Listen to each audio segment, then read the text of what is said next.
Shalom and welcome. I'm Al Tridell, a volunteer member of the Jewish Federation of Sarasota-Manatee. Thank you for joining this Heller CRC webinar, A Ritchie Boy, with author Linda Kass.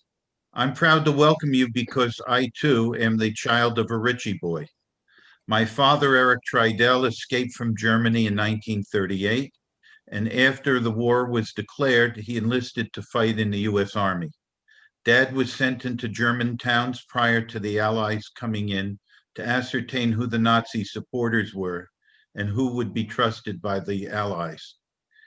He helped liberate Nordhausen concentration camp and interrogated its commandant, as well as setting up a civilian government in the town of Nordhausen. He was also an interrogator at some of the Belgian war crimes trials. The Jewish Federation of Sarasota-Manatee's mission is to strengthen Jewish life and identity in our community, provide for Jewish people in need, and promote support for Israel. We're proud of the programming we have offered since COVID-19 began and are officially moving forward with an all-virtual program season. We know that you, our community, know how difficult this decision was, but your safety and the safety of our incredible staff is our #1 priority. Please know that the opinions of our guests today do not necessarily reflect those of the Jewish Federation, and this webinar is being recorded. After Linda's presentation, we'll go to Q&A, and you may ask a question at any time during this presentation. Please use the chat function to do so. And if you need any tech support, chat with Jeremy in the chat box. Let me introduce our guest today. Linda is a writer living in a suburb of Columbus, Ohio, the city where her parents, both immigrants, met, married, and settled soon after World War II. Linda's first novel, Tassa's Song, in 2016, was informed and inspired by her mother's early life in Poland. A Ritchie Boy is her second novel and informed by her father's life.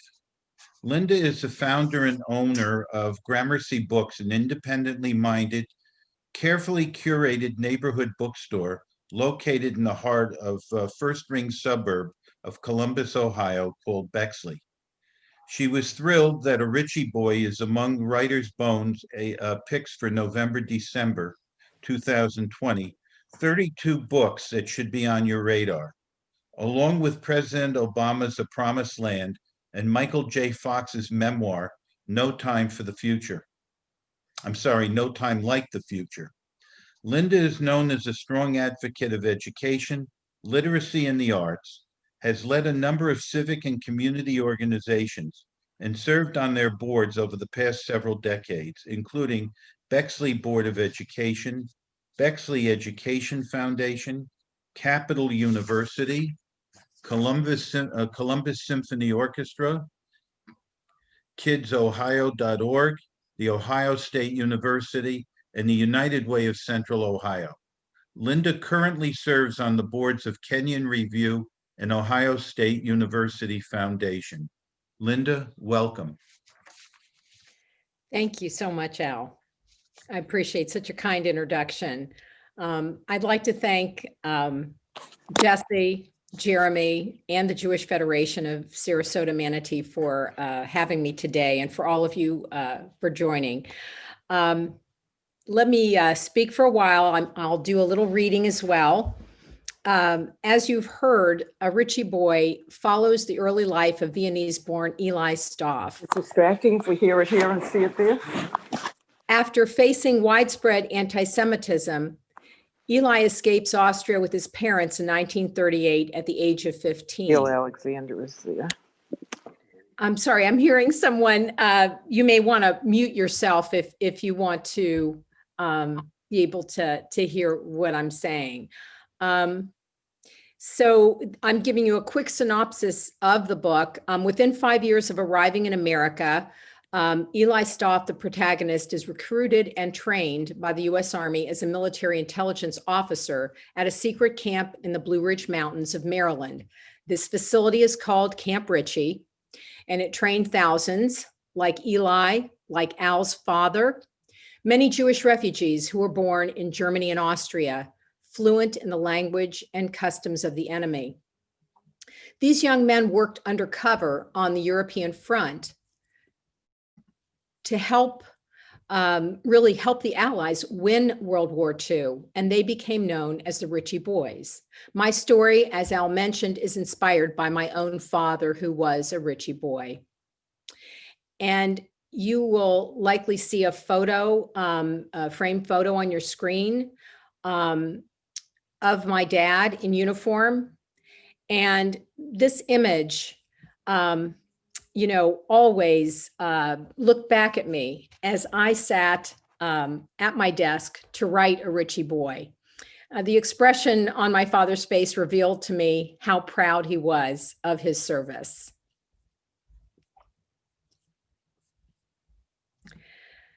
I chose to structure my book as a cohesive, linked narrative where interrelated stories are each told by different characters. These stories follow Eli from Vienna to New York, from Ohio to Maryland, and then to war-torn Europe before Eli returns to the Midwest.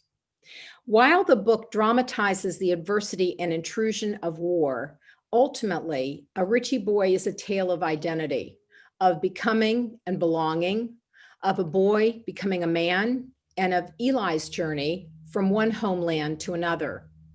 This, as they call it, novel in stories, is filled with the circumstances and the people that influenced Eli Stoff's life. So I'd like to take just a few moments now to read a portion of an early story in my book told by a character named Zelda Mooney, who receives a desperate letter in the spring of 1938. Zelda paused at the third landing of her fifth floor walk-up, switching the sack of groceries to her other hip. At the top of the final flight, she found her apartment door ajar and caught Giorgio's head peeking into the hallway.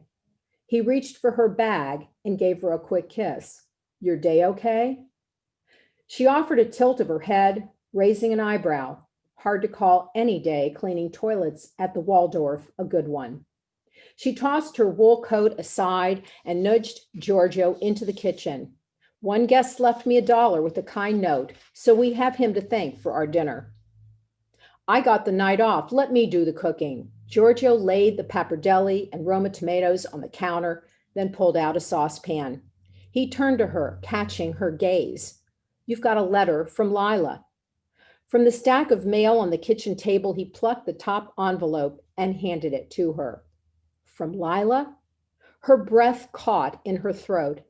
She looked at the sloping script of her name addressed on the onion skin envelope, the elegance of the Z and the M, Zelda Mooney. The same graceful penmanship Lila perfected in gymnasium, where they met as girls, and which she marshaled for her letters to Zelda, now that an immense ocean separated the two. Zelda walked into the living room and eased herself into their rickety armchair. It had been months since she heard from her friend.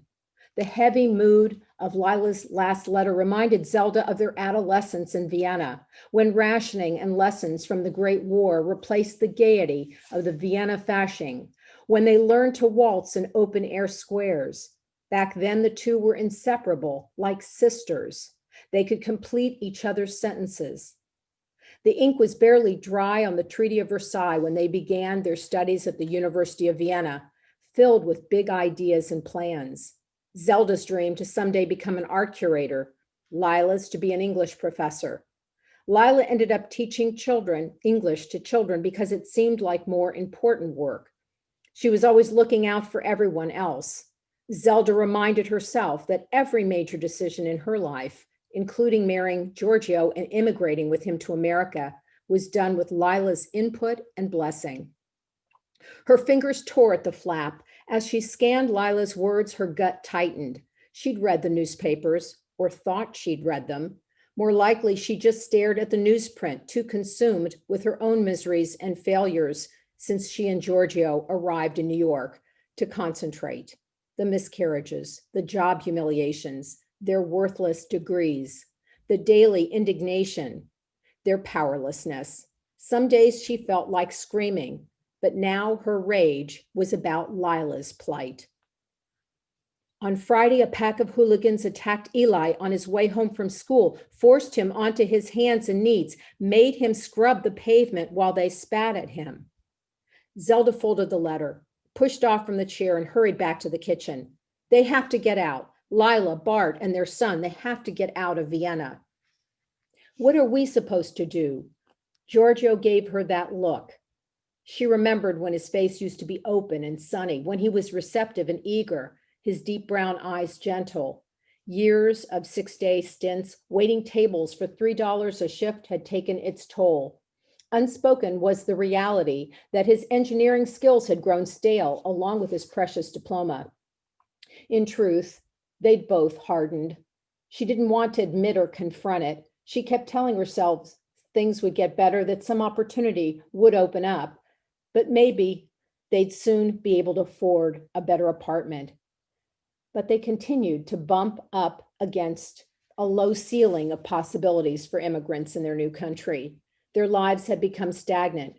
She saw that now as she felt a stirring, a call to action. She sat down at the kitchen table talking to Giorgio's back as he chopped vegetables. We must help her family get affidavits. They need someone respectable to vouch for them. And who might you suggest? Don't be sarcastic with me, Giorgio. He turned to face her, this time his gaze intent. I want to help Lila too, but we are barely making ends meet. He shook his head, his voice breaking, and look what would be awaiting them. Our lives aren't so bad. She stood up and pulled him toward her. We have each other.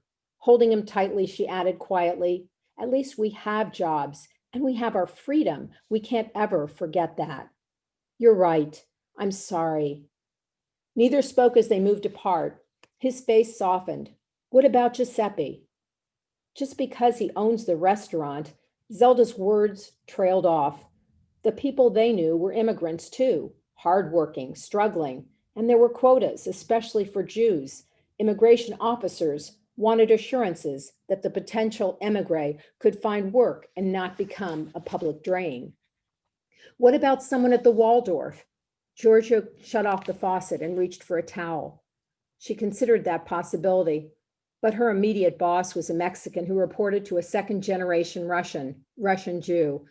No one they knew measured any better. Guido and his wife Sophie lived in the apartment below, and through them, they'd met Sophie's brother and his wife, a Macy's stockroom worker and a hotel maid like Zelda. We need to find someone financially independent, established, someone born here, Zelda replied, her eyes filled with tears. Someone who will vouch for a family unknown to them. From that precarious point in Eli's life, Zelda finds someone who can provide the family their affidavits to emigrate in 1938. At that point, Eli is just a boy of 15. He arrives at Ellis Island. His family quickly relocates to Columbus, Ohio, where Eli finishes high school and then attends Ohio State University. By his junior year, the war effort is in full swing, and Eli joins the U.S. Army, first with the 10th Mountain Division in Colorado, but he ends up in military intelligence. I'd like to offer some context for you about Camp Ritchie.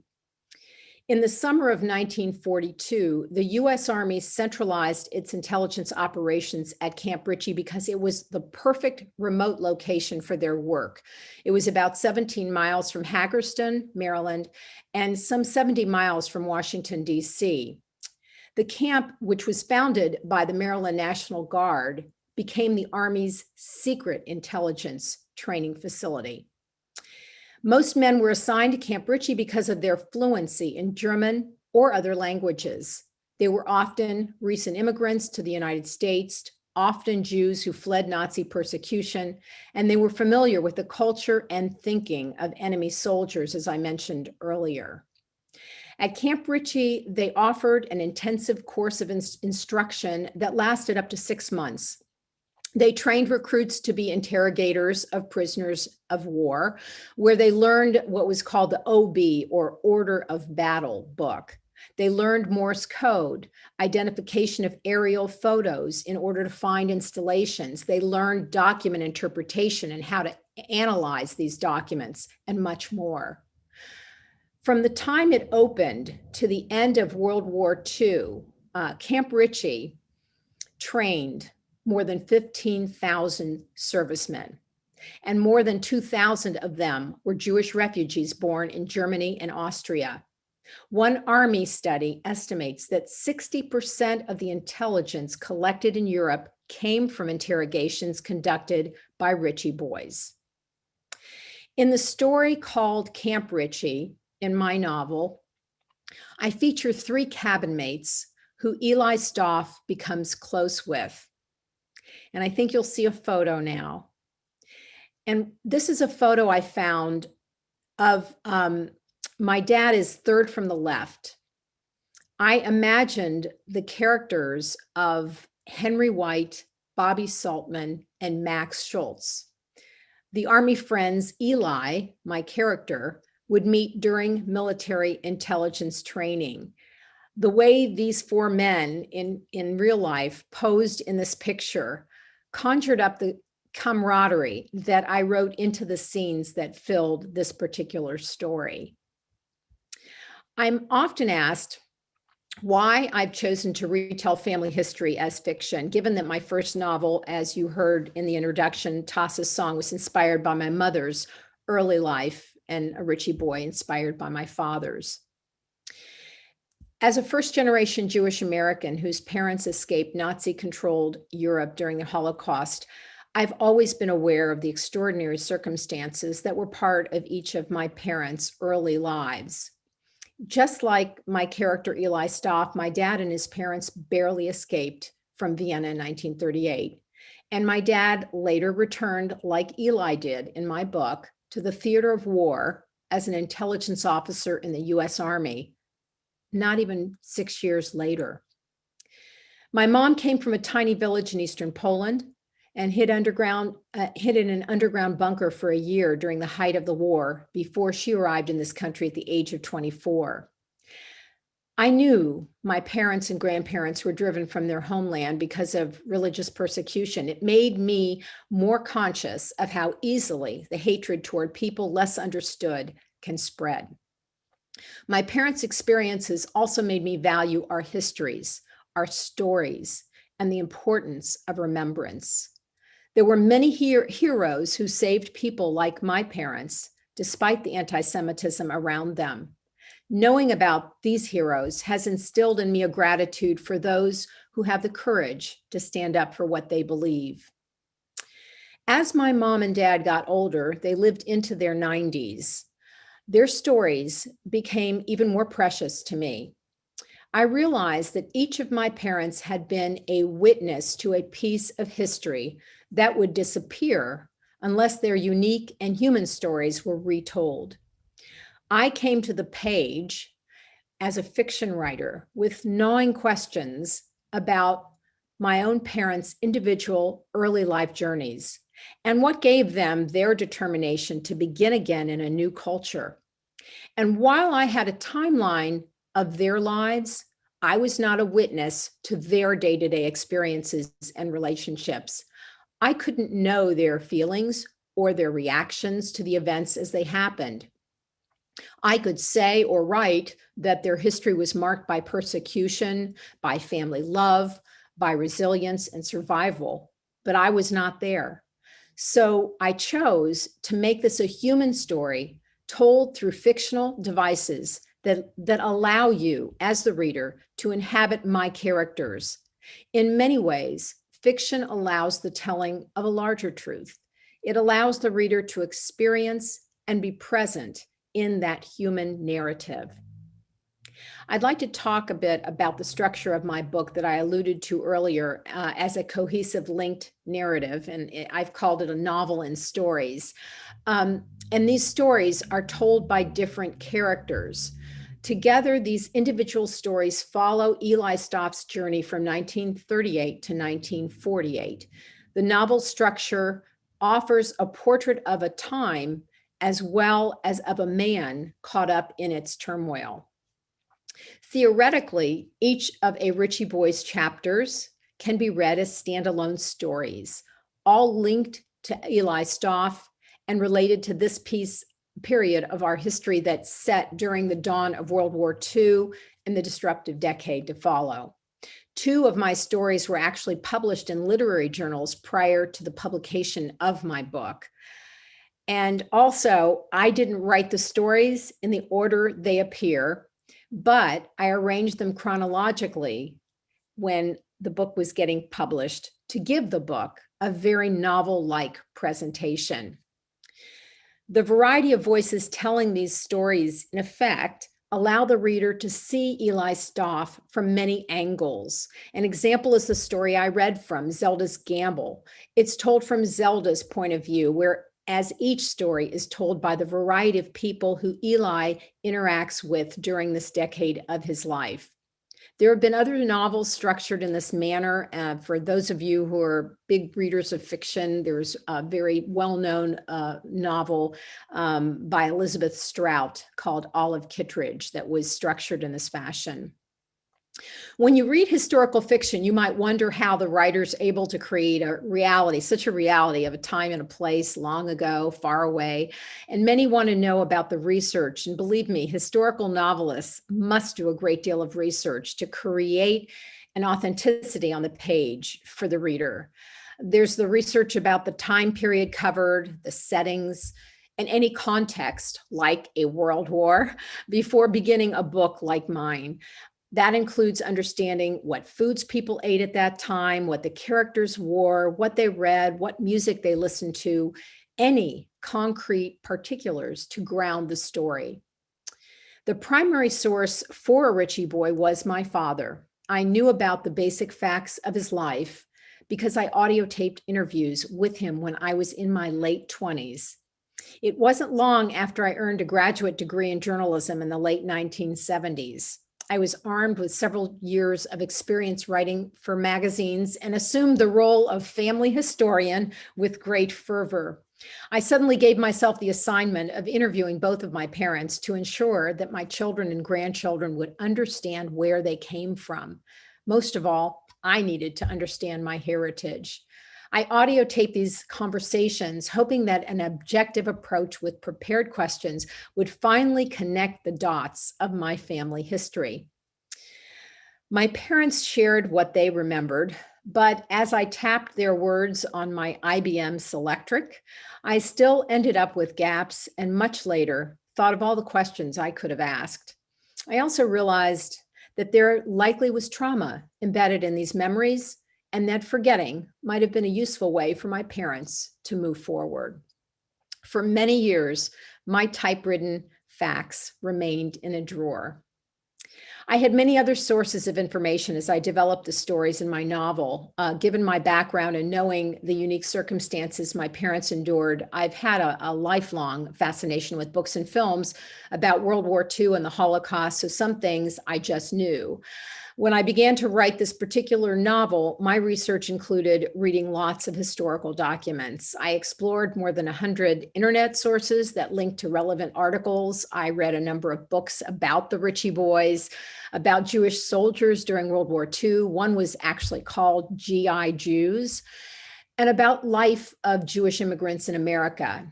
Even found a book called Jews and Judaism in a Midwestern Community that featured Columbus, where Eli and his family settled.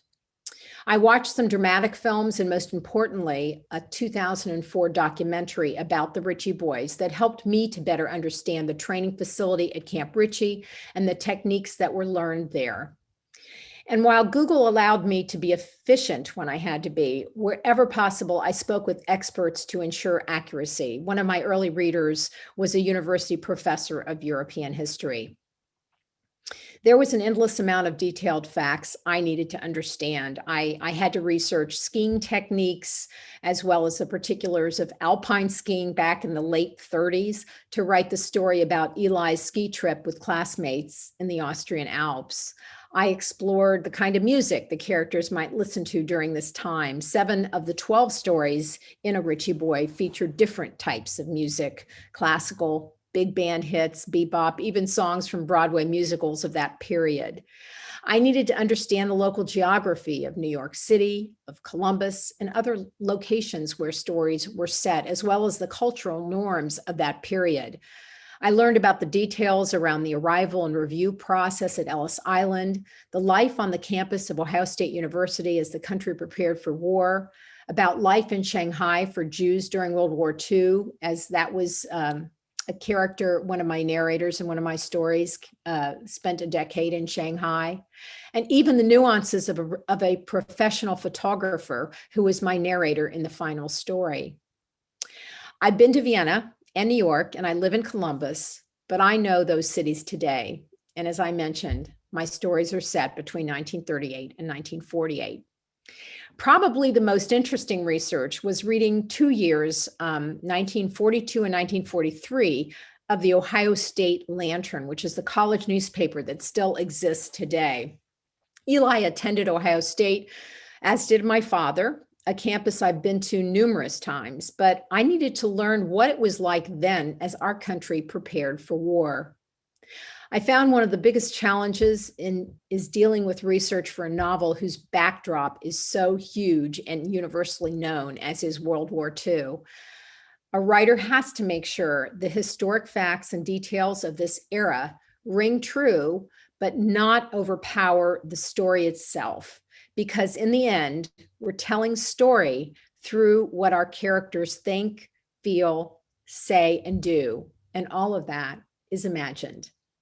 I'd love to, at this point, entertain your questions, and thank you for being patient and listening.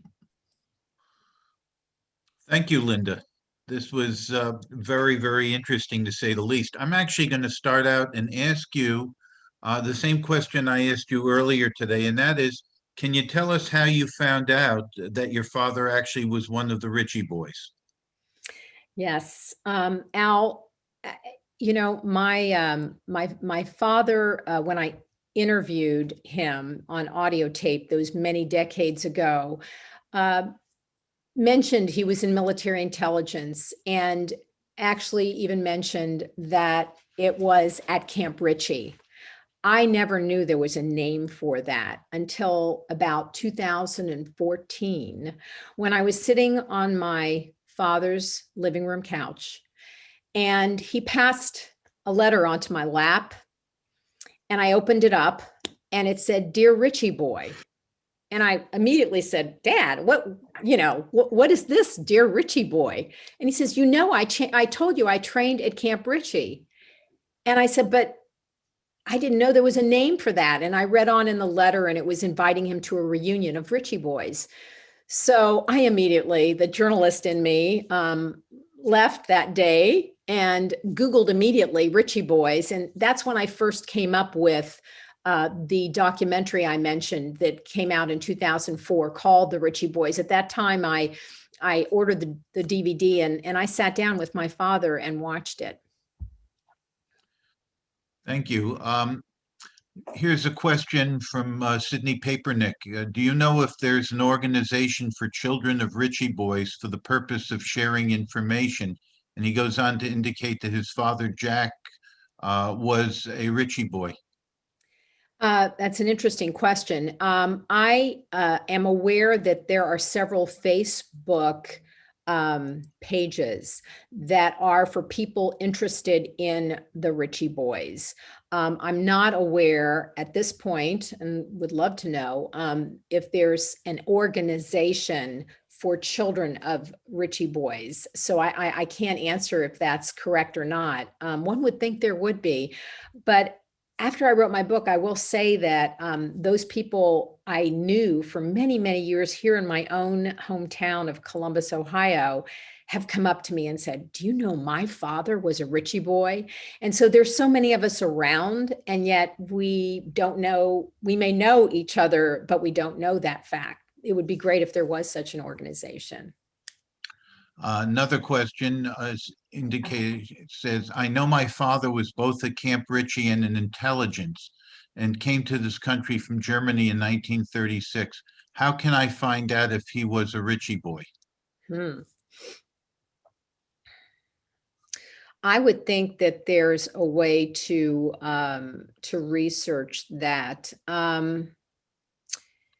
There has to be through maybe Holocaust Museum,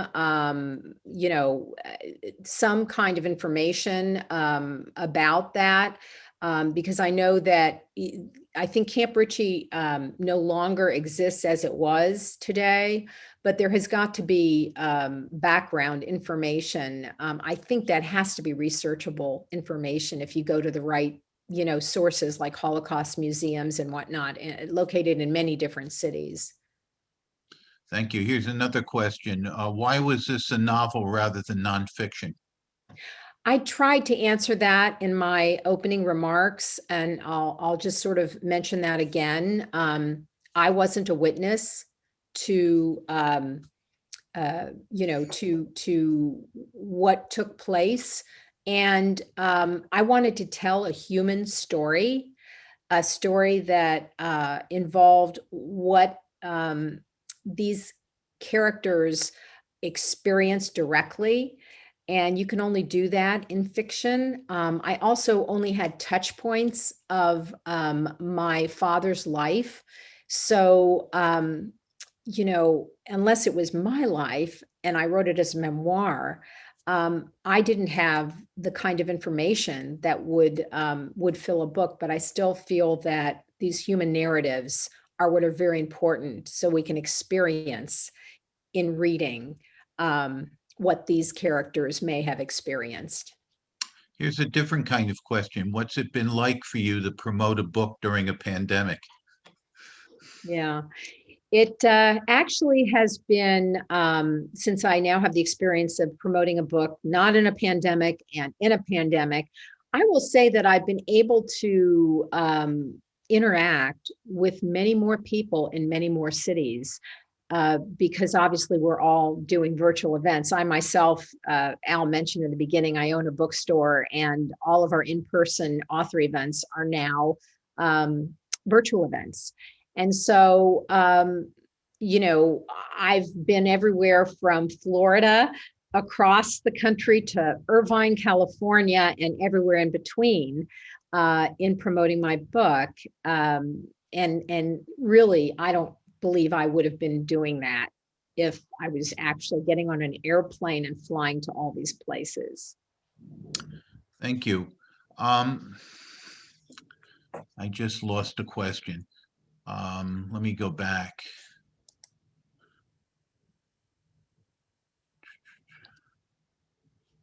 Well, one of the questions which I think he answered with approximately how many Ritchie boys there were. How did being a Ritchie boy affect your father later in life? We sort of, you and I, Al, talked about this before the program. My father didn't talk a lot about his Army experience. And, he was the kind of person who basically moved forward in life. That was part of his history. It wasn't something he shared on his own. I had to probe and interview him and get that information. It wasn't something he talked about all the time.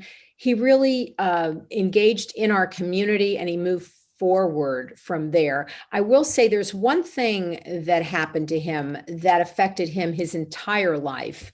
And that has to do with the affidavit that he received from a man, and this happens in the book as well, he gets an affidavit from someone who didn't know him. So it was the generosity and willingness of someone who didn't know him who allowed my father, as well as this character Eli Stoff and the parents, to escape from this persecution. And because of that, because that did happen to my father, he said he would, you always must give back. So my father was always he taught me as well to be very philanthropic and to always give of my time and resources if possible, because someone did that for him. And it really was how he led his life. And that is what really affected him from his experience more than anything. Was there a John Brandeis in, oops, somebody just put something in here on me. Was there a John Brandeis in your real family history? Okay.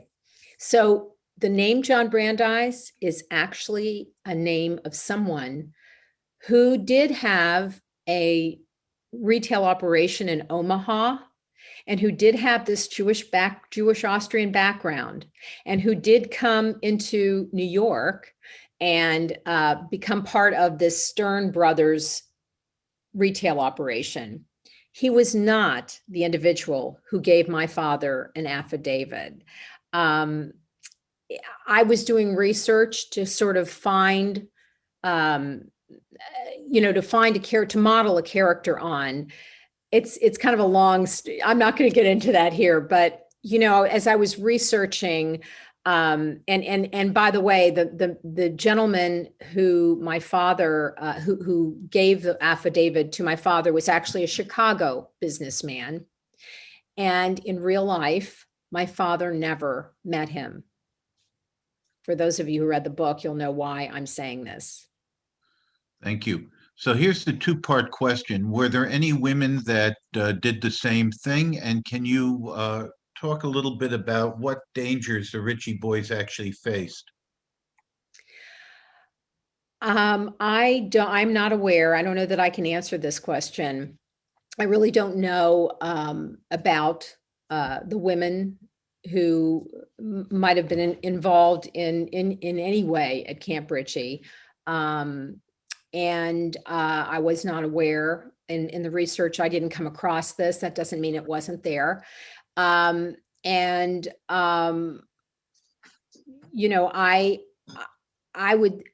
don't know specifically what dangers that my father, he never expressed dangers that he came across.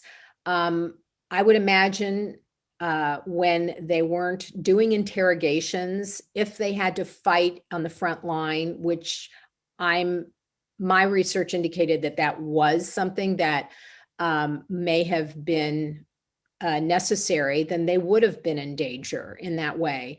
I do think that a lot of their intelligence work was actually more protective because they were doing analysis of documents and analysis of drawings. They were identifying German bunkers.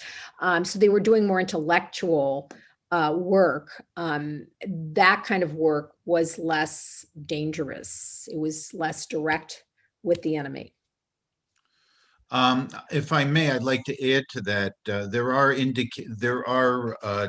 cases in which they were actually captured and executed by the Nazis. Mm-hmm. There is a story of two, specifically one happened to have been a law student from Berlin. I can't read Jacobs, and I don't remember the other one's name, but they were actually captured. They had been interrogators in Belgium, and then when the bulge took place, they actually were captured, and two of the German soldiers who had been interrogated by them went to their commander, Captain Bruns, and reported that there were two Jews from Berlin who had been interrogating them. Mm-hmm. He then asked them why they were able to speak German so well, etc. He said very loudly to his troops that Jews don't deserve to live in Germany. They were separated from everyone else. And they had their backs to the troops and they were cut down. At the end of the war, Bruns was actually put on trial and he was executed in a similar fashion. Mhm. So, some of them, unfortunately, any of the Ritchie boys who were captured and found out were immediately executed. There was Right. no question about that. Right, right. The character that I researched for my book, the story I told, was not, as I mentioned, it's a story of identity, of becoming and belonging. There is an interrogation in a story of interrogation, and there's also a story about the training at the camp.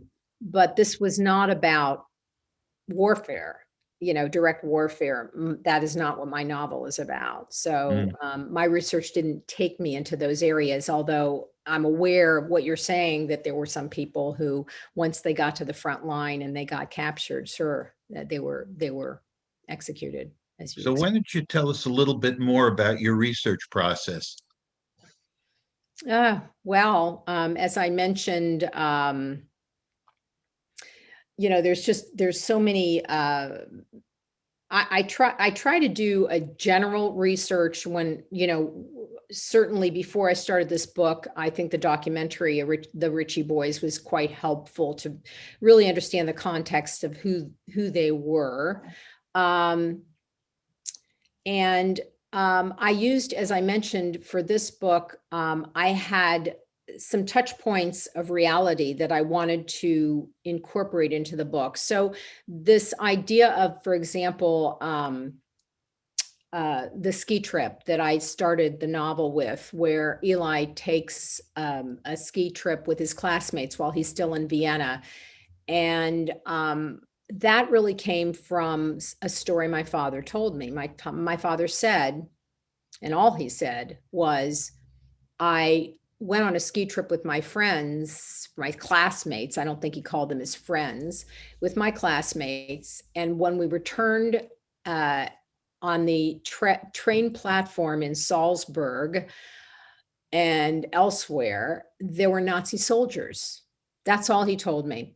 So I framed a story around that. And the main story really was the interaction he had with anti-Semitic classmates and one close non-Jewish friend who is his best friend. So here I had to research alpine skiing in the 30s. I just started Googling and trying to find articles about what skiing was like, what the techniques of skiing, what was available in skiing in the 1930s. They didn't have the kind of ski lifts we have today. So I had to be sure that what I was including there was true. I had to understand geography, and I set this story in an area called Tyrol, which was a very well-known ski area. So, those kinds of things I tend to write. And when I get to a point where I need more research around it, then I'll pause and then I'll go back and try to learn more about what particular area I'm looking at. And since these were all individual stories, there was something to research on almost in every story, definitely. As I mentioned earlier, the photographer is the narrator in the final chapter, a final story. And the reason for that, I was trying to come up with somewhat of a finale in the last story that brought a lot of these characters together. And I felt like, who could be the narrator better? But, it was a wedding story. So who would be better to be the narrator but a photographer? Unfortunately, I'm not a photographer. So I needed to research and understand not just a photographer's mindset. So I read some articles written by photographers to understand how they look at things. But I also needed to understand what kind of camera would this photographer use in 1948, So those are the kinds of things that I always had to go back and research. as I mentioned, also the going through 2 full years of a college newspaper at Ohio State University in their archives. I just kept reading. I read 2 whole years worth of these newspapers. And after all that, I got a flavor of what was happening on that campus during the war. And it was obviously a very different look than where I went and I got my master's degree at Ohio State. So and I'm here in Columbus, and I've been very involved with the university, so I'm quite aware of what that university looks like today. So those are the kinds of things that I had to do to research different elements in this book. So with your millions of hours of free time, what are you reading these days for you? Oh boy. Well, as a bookstore owner, I get the pleasure of having publishers send me advanced copies of books. So I am reading right this moment. One of the books that I'm reading for a number of reasons that is out, that is available, that was published in 1983 is because I just saw the 6-part Netflix series, The Queen's Gambit. And I'm in the middle of reading The Queen's Gambit by Walter Tevis. It's great. They really went alongside this book in creating that series. I also just finished a remarkable book by my favorite writer of all time.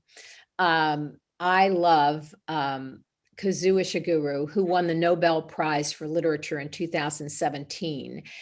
And he has a book that is coming out. Many people might know him by one of his earliest books that came out in the late 80s. I think it was 1989, called The Remains of the Day. And that was made into a movie. It was told the voice of a butler in England who was recounting his experience during World War I. As a butler back when butlers were prominent, were prevalent. That's a wonderful book, one of my favorites. But Kazuo Ishiguro has written many books since then that I've read almost all of his books. And he has a book coming out March 2nd called Clara and the Sun. And I just finished that. And it's remarkable. It's about an artificial friend, actually, and I'm not someone who reads science fiction at all, but I will read anything that this writer writes, and it is as wonderful as his last book. So I've read a number of, John Lewis's book that a lot of people were, kind of talking about more recently, the bridge that across that bridge. So, I have an eclectic kind of consumption of novels, memoirs. So. Thank you. We have another question, and that is anti-Semitism a big problem at Ohio State University today? I don't sense that it is a large problem. I'm sure it exists. Racism exists, in pockets, but I don't sense that it's a large problem today. Okay, a question from me, just out of curiosity. I don't know if you have any siblings. If you do, what was their reaction to the revelations about your father being a Ritchie boy? I have an older sister, and she knew generally about both of our parents' background. Maybe not as detailed as I did, but certainly she did once I completed sort of a family memoir. I guess I could call it, or it was not a memoir, but a family keepsake that I put together to celebrate my parents' 60th anniversary. And that had in it the actual facts of each of their lives. It was a very small, thin little booklet that I gave to my parents, and that we made enough copies for children and grandchildren who weren't yet born. That was back a dozen years ago that I did that. Terrific. Well, you have just provided us with a very, very thought-provoking presentation today. We really appreciate it. I can't wait to buy your book now and read it myself. We want to thank our guest, Linda Kass, and from all of us at the Jewish Federation, we want to thank you all for joining this event. Please stay safe and be well. Thank you. Hey, everybody, if you all want to unmute and say thank you to our author, who was wonderful today, that would be Thank you. fantastic. Thank you very much. Thank you. Thank you. So much. Hanukkah, stay Happy safe. Hanukkah. Thank you. Happy Hanukkah.